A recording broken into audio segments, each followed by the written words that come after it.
I do that to. No, nothing. All right, how are we doing? Good to see everybody. Today they're in there watching the tape, learning a lot from it. Tomorrow we'll practice fast. Wednesday we'll travel. Thursday we're loaded up. Joint practice versus Denver. We'll be on our own on Friday, and then game day on Saturday. What do we got? After watching the tape a couple times, I'm sure by now, what do you think of how the offense moved the ball prior to the pick? Good. Well, I thought we controlled the line of scrimmage. I thought we ran it well. Passing game was efficient. Had some explosives in there. I liked it. You said after the game you needed to watch the film with Jordan Burge. You had talked earlier in the week about his movement, explosiveness being things you want to work on. Did those show up? They did. Yeah, he was impactful. I thought he affected the quarterback. I thought he was pretty good in the run game. I thought he did some good things on fourth down as well. Speaking of pass rushers, Xavier Thomas, I know in his second year, not a lot of people talking about him because of everybody else you have. Kind of what did he show you on? Kind of same thing as Jordan. He did some good things as well. I think with all our guys, I'm always looking for better technique at the point of attack, schematic execution. We got to make sure we keep coming along with that, but he can throw a fastball. That was an emphasis for you guys to upgrade the pass rush going into the offseason. How do you feel about how that's kind of unfolded throughout this part of camp? In the game, I thought we affected the quarterback pretty well. I think in training camp, it's a lot of good on good because our O-line's doing a good job. So as long as we just keep working our technique, throwing our fastballs, then a little bit of change-up, all those guys rushing together, how they fit in, what they need to do. I think the steps that we made have been in the right direction, but we're not there yet, I would say that. When it comes to putting pressure on the quarterback, that's got to do wonders for the secondary, knowing that the quarterback's got to get rid of the ball in a certain amount of time. Yeah, rush and coverage go together, so if the quarterback's under duress, he might have to throw it a little quicker than he wants to, or he might have people in his face he can't quite see, so they definitely go together. But all 11 got to do a good job. On the flip side, in the concepts that we're in zone, you got to take away windows with your body positioning. So the quarterback might have to hold it a touch. And if you're trying to deny the ball in a man-based concept, you got to have color on color so he doesn't want to throw it, and that can give the rush a tick of time to get there too. So they work hand in hand. It was the first game where the new updated kickoff rules were in place. Mm-hmm. Some of the early shakiness of how that went, was that maybe in part because you're not quite sure exactly how they're going to try and execute it on you? Yeah, a little bit. All three phases we got to do. There's a lot to coach off of and get better at. Again, we didn't game plan them, so there's two that, if you're game planning, you might have a better plan for. But a lot of teachable moments for sure. I know we're going to see more returns. That's real. With Xavier Weaver, I know his speed is definitely something that is pretty up there when somebody discusses what he brings to the table. But from a defensive back's perspective, considering your experience with that room, what are some of the challenges when guarding a guy like Xavier Weaver? The challenge to me is when you're fearful of the guy running by you and hitting a home run, you play him differently. So Xavier possesses that. JG, we get to talk to Will Hernandez here in a little bit. Just how nice is it to have him back? Awesome. Yeah, awesome. He's got a smile on his face. He's working hard. He's been a great teammate so far. When he came back in the building when we signed him, I think he got a standing ovation.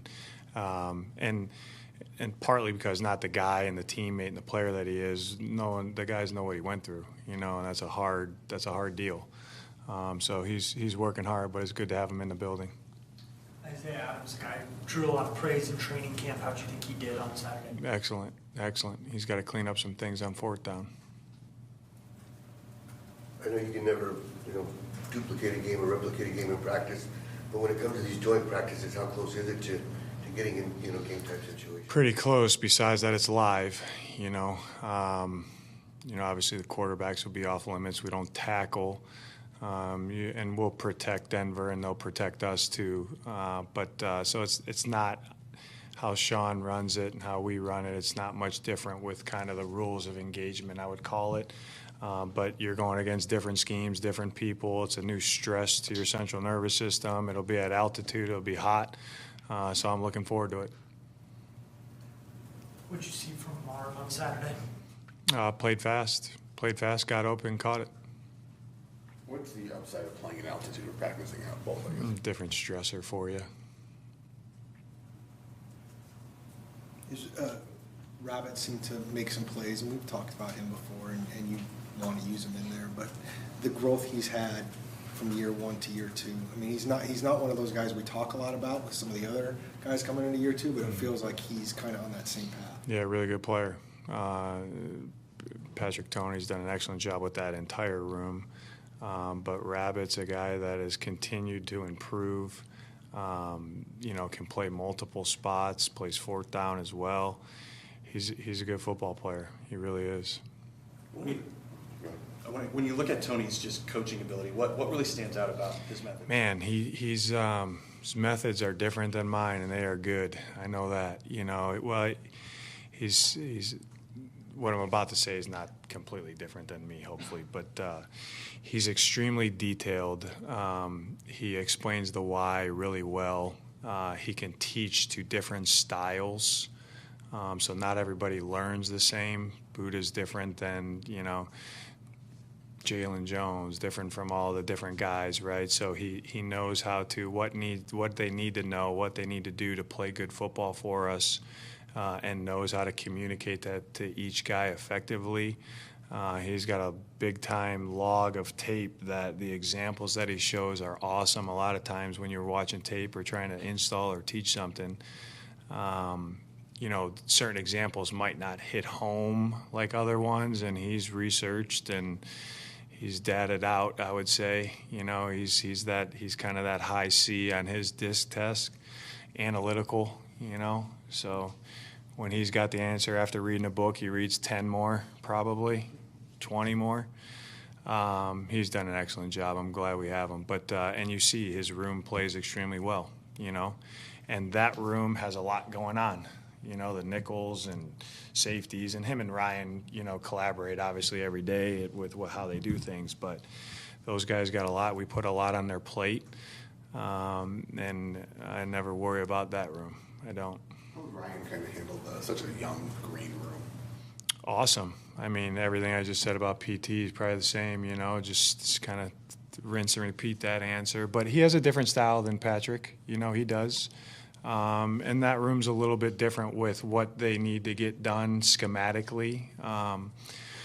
So I think he's done an excellent job with those guys too. And the cool thing about what Ryan's doing with those guys, he's kind of grooming them young guys how we want them to be groomed, and it's been really cool to see. I really think Ryan has done a really good job, even going into this year, but year 1 to year 2 and now going into this year, he understands the full picture. It's not just, hey, he's kind of on an island with the corners. Like, he understands the full picture, how everything fits together.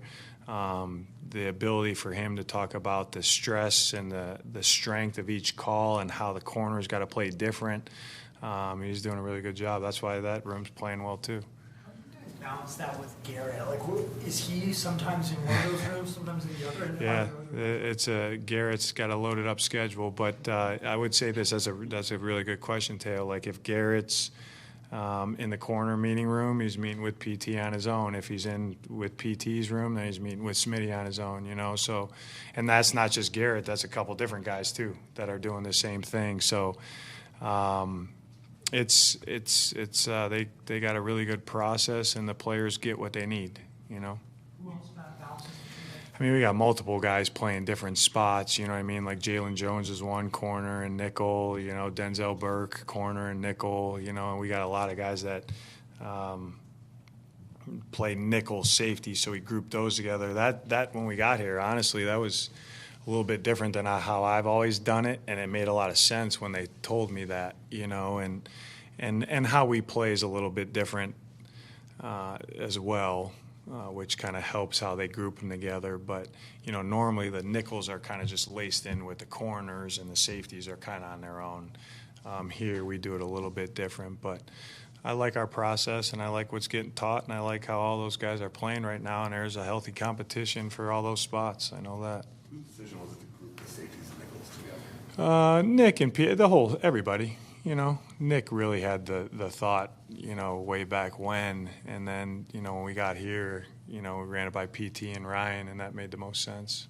What did you see on tape with Isaiah Adams? Looked like I got a shot of him running downfield and continuing the block. Well, I would say I was very pleased with the entire O-line's mode of play. They know that's what I want and what I believe in.